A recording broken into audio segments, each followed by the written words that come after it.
right, so are you ready to dive into some serious habit talk? Always up for a good habit deep dive. Okay, cool.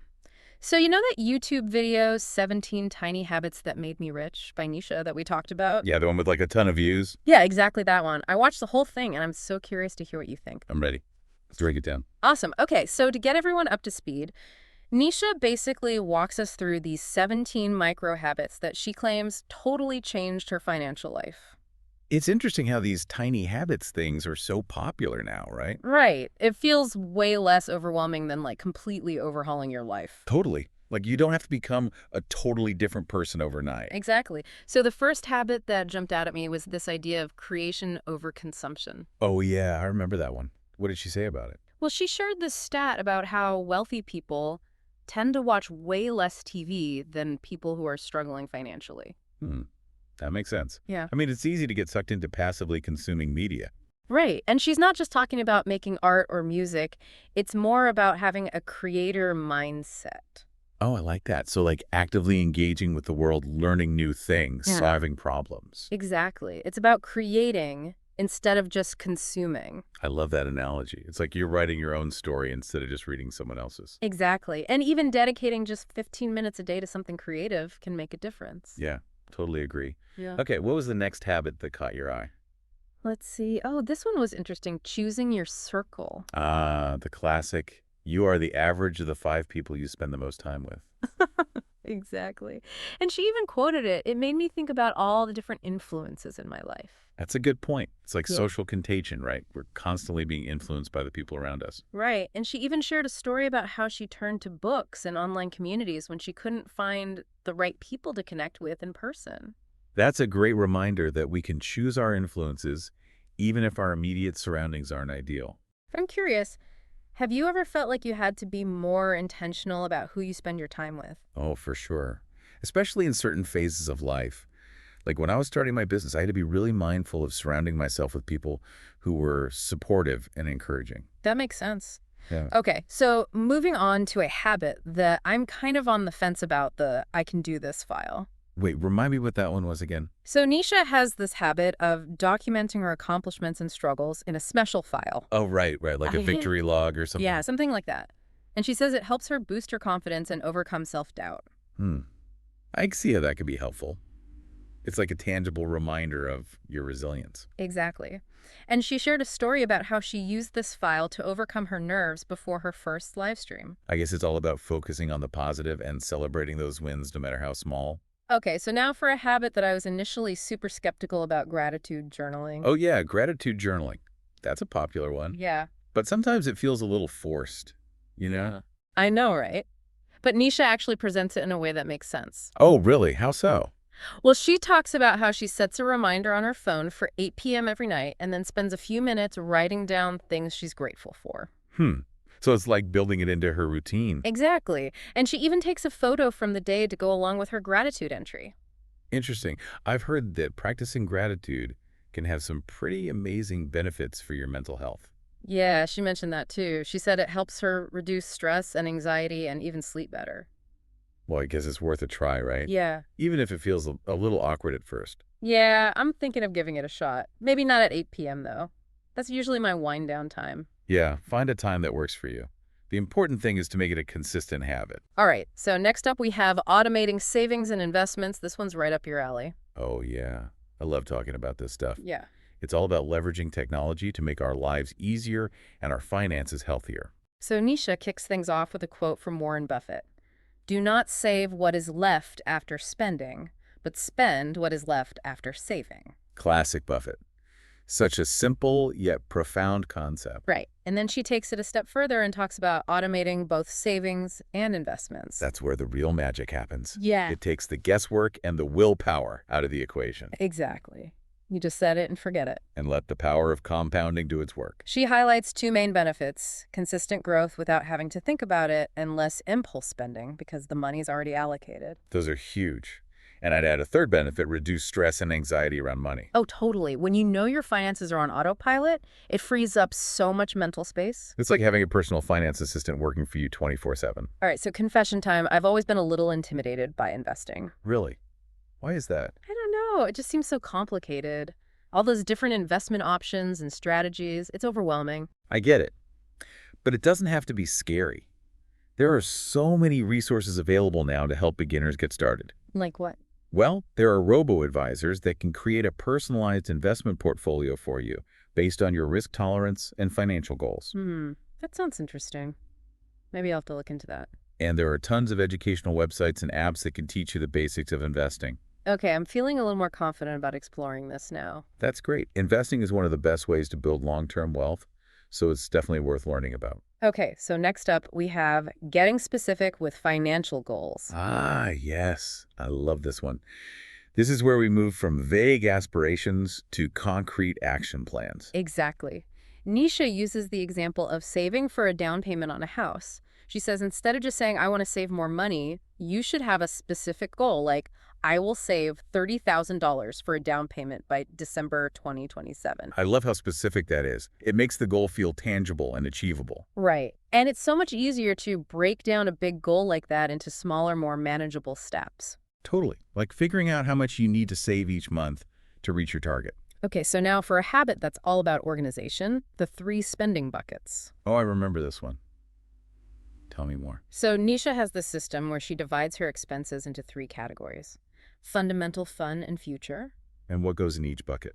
Well, fundamental is for essential needs like housing, food, transportation. Makes sense.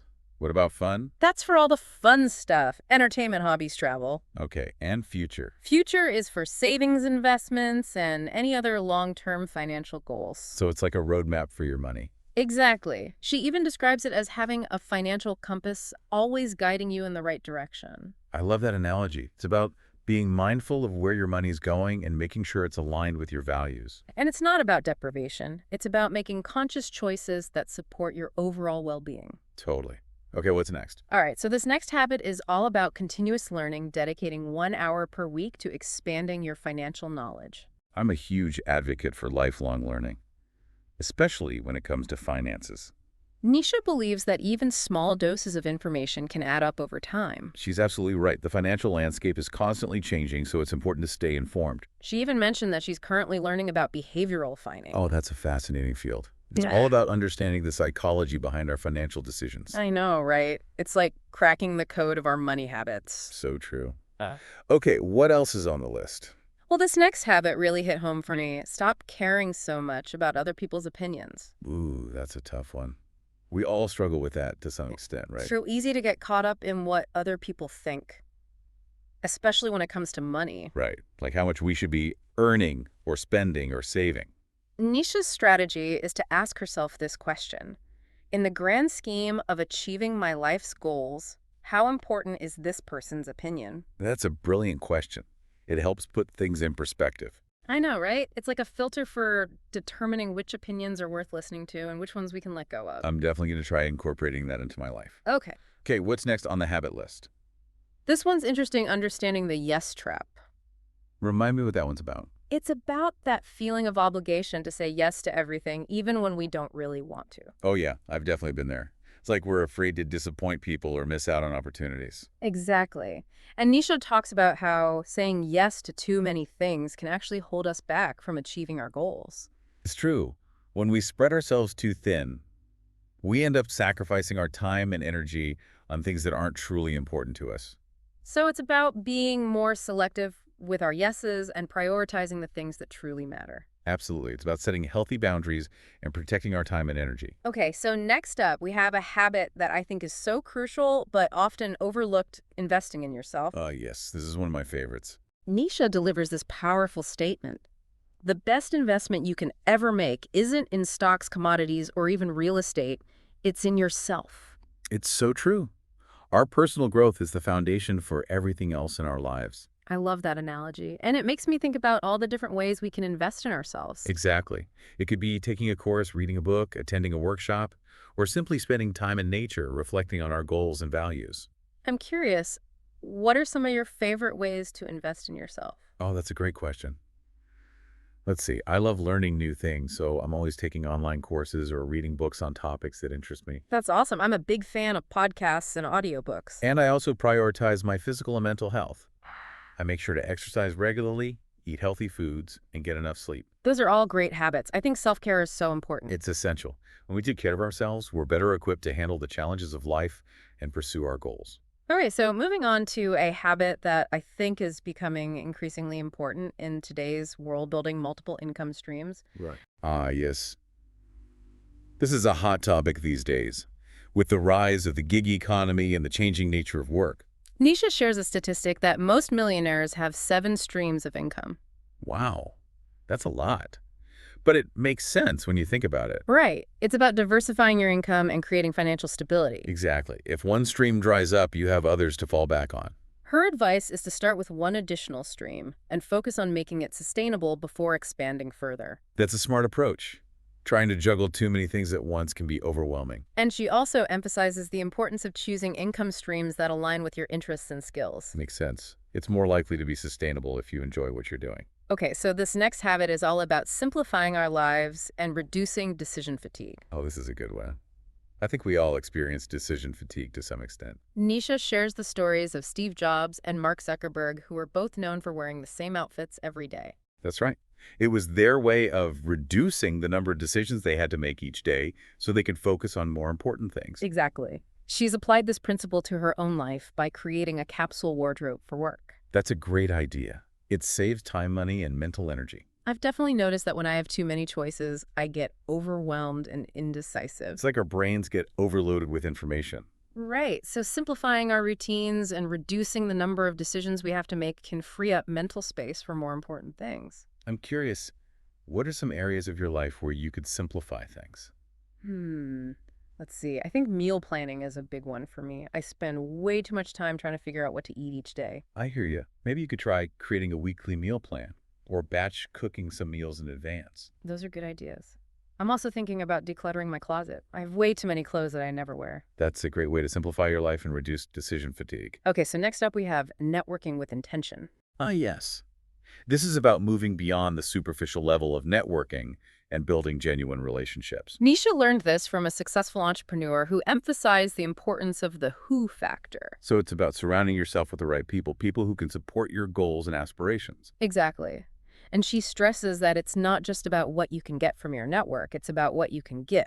Right. It's about building mutually beneficial relationships. She's shifted her approach to focus on adding value to others, and it's made a big difference in her networking efforts. I love that. It's about creating a spirit of generosity and reciprocity. Okay, so here's a habit that I think is super important, but often scary, taking action before you feel ready. Ah, yes. This is about overcoming perfectionism and procrastination. Nisha shares her own experiences of learning by making mistakes along the way, but ultimately gaining valuable insights and experience. It's a reminder that there's no such thing as the perfect time to start. Right. We'll never feel 100% ready. So it's about taking that leap of faith and trusting that we'll figure things out as we go. I think that's where the real growth happens, when we step outside of our comfort zones and allow ourselves to be challenged. Absolutely. It's about embracing the messy, imperfect process of learning and growth. All right, so get ready for a surprising statistic. Over 45% of Americans don't talk about money with their family, friends, or even their partners. Wow, that's a lot. I wonder why that is. It's probably a combination of factors: societal norms, fear of judgment, discomfort with vulnerability. Makes sense.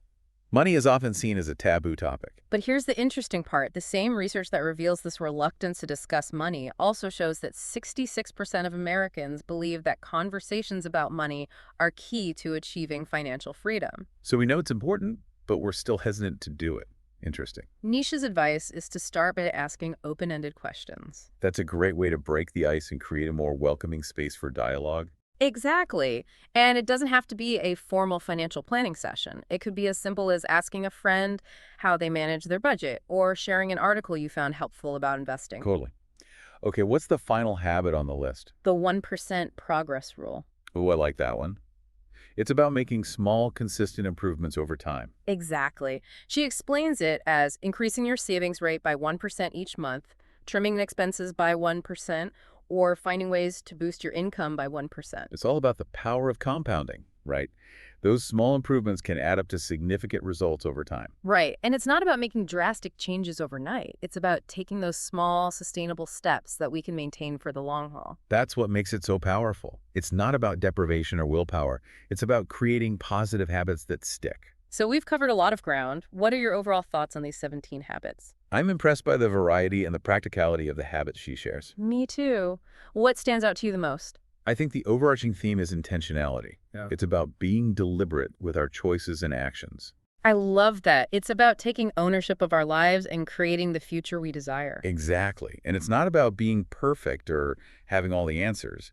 It's about being willing to experiment, learn, and grow. So true. It's amazing how many of these habits tie into like mindset shifts, you know? Totally. Like it's not just about the actions themselves, it's about the underlying beliefs and attitudes that drive those actions. Exactly. Like that whole spend what's left after saving and investing thing. Mm. It's a complete reframing of how we usually think about money. Right. It's like putting our future selves first. And I think it ties in really well with simplifying decision making too.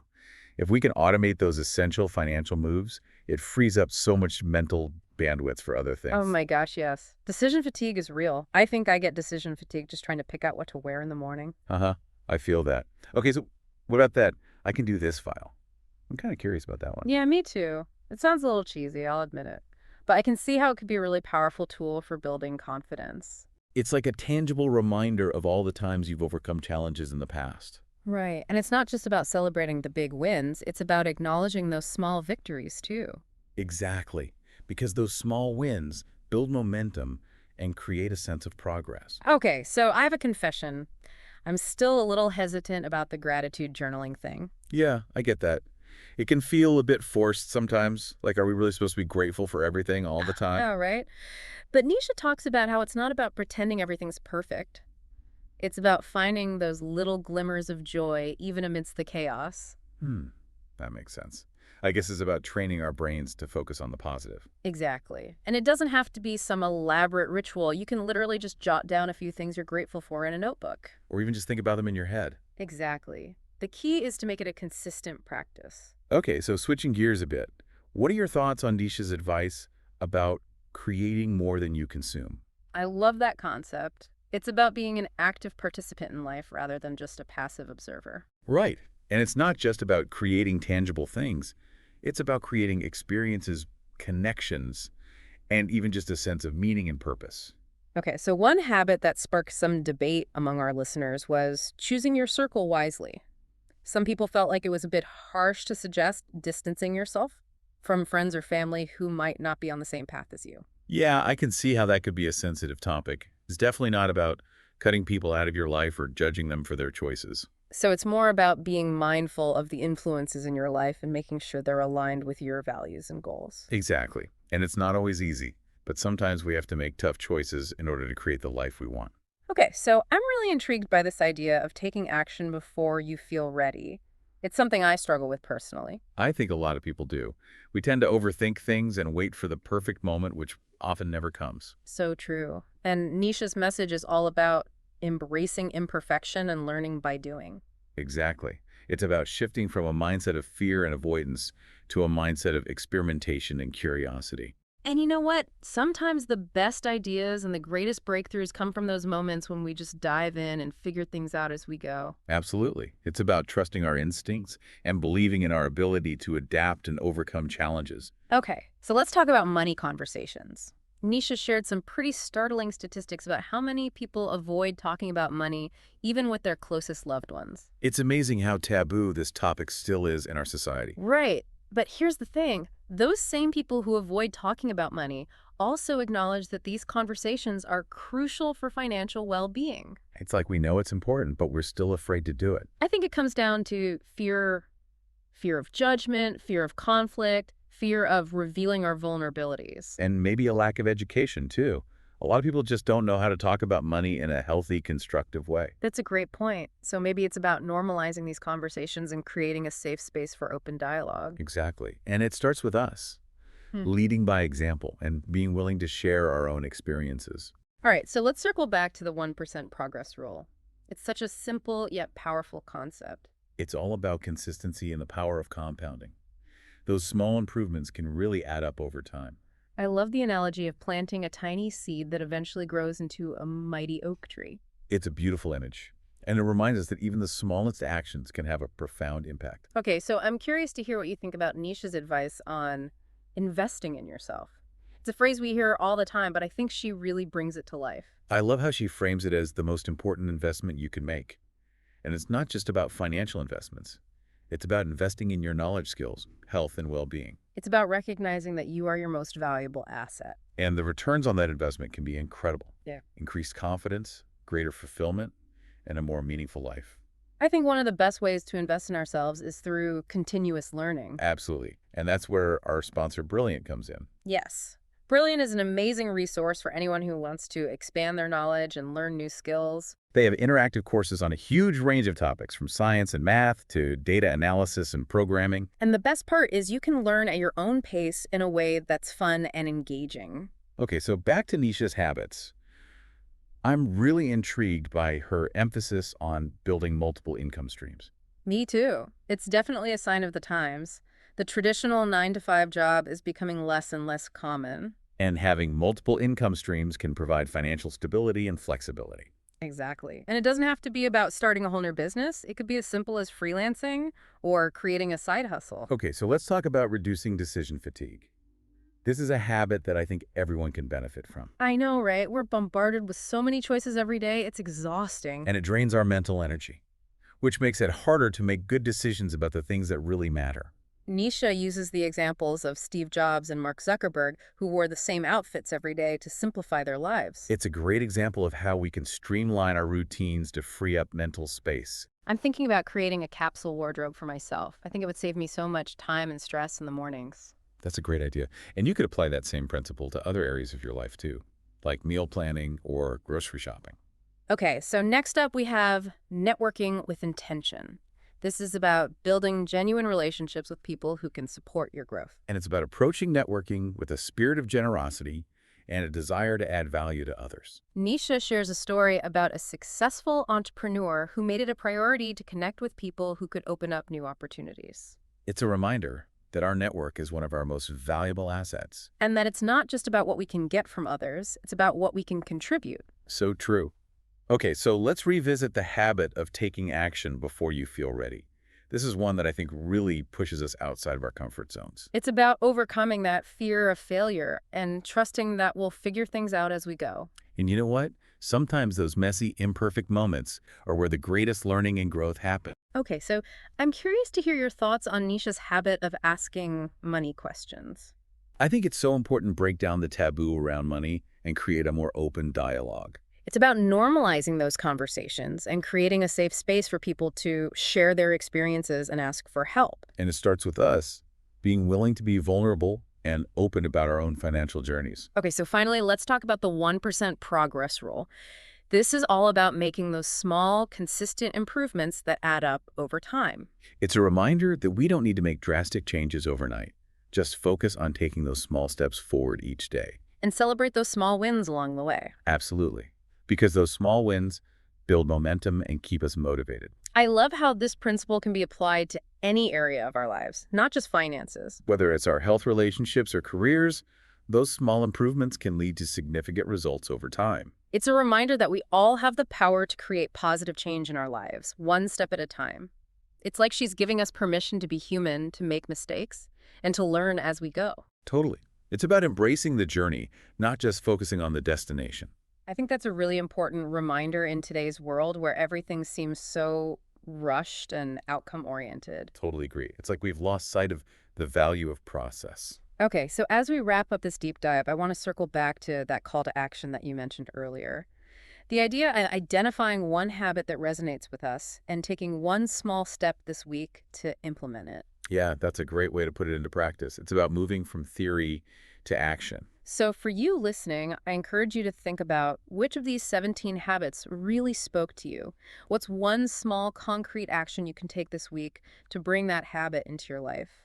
Maybe it's setting up an automatic savings transfer or dedicating 15 minutes a day to a creative pursuit. Or maybe it's starting a gratitude journal or having a conversation with a loved one about money. Whatever it is, make it something achievable and specific. Write it down, share it with a friend, hold yourself accountable. Because even the small step forward is a victory worth celebrating. This has been such an insightful conversation. I've learned so much from exploring these habits with you. Me too. It's amazing how much wisdom we can glean from even a simple YouTube video. And I think the biggest takeaway for me is that creating a richer life is not about some grand sweeping changes. It's about those tiny daily habits that compound over time It's about being intentional about our choices and actions. and embracing the messy, imperfect journey of personal growth. I love that. So to all our listeners out there, keep exploring, keep experimenting, and keep growing. And remember, the power to create the life you want is within you. Thank you for joining us on this deep dive into 17 tiny habits that made me rich. Until next time, may your journey be filled with abundance and purpose.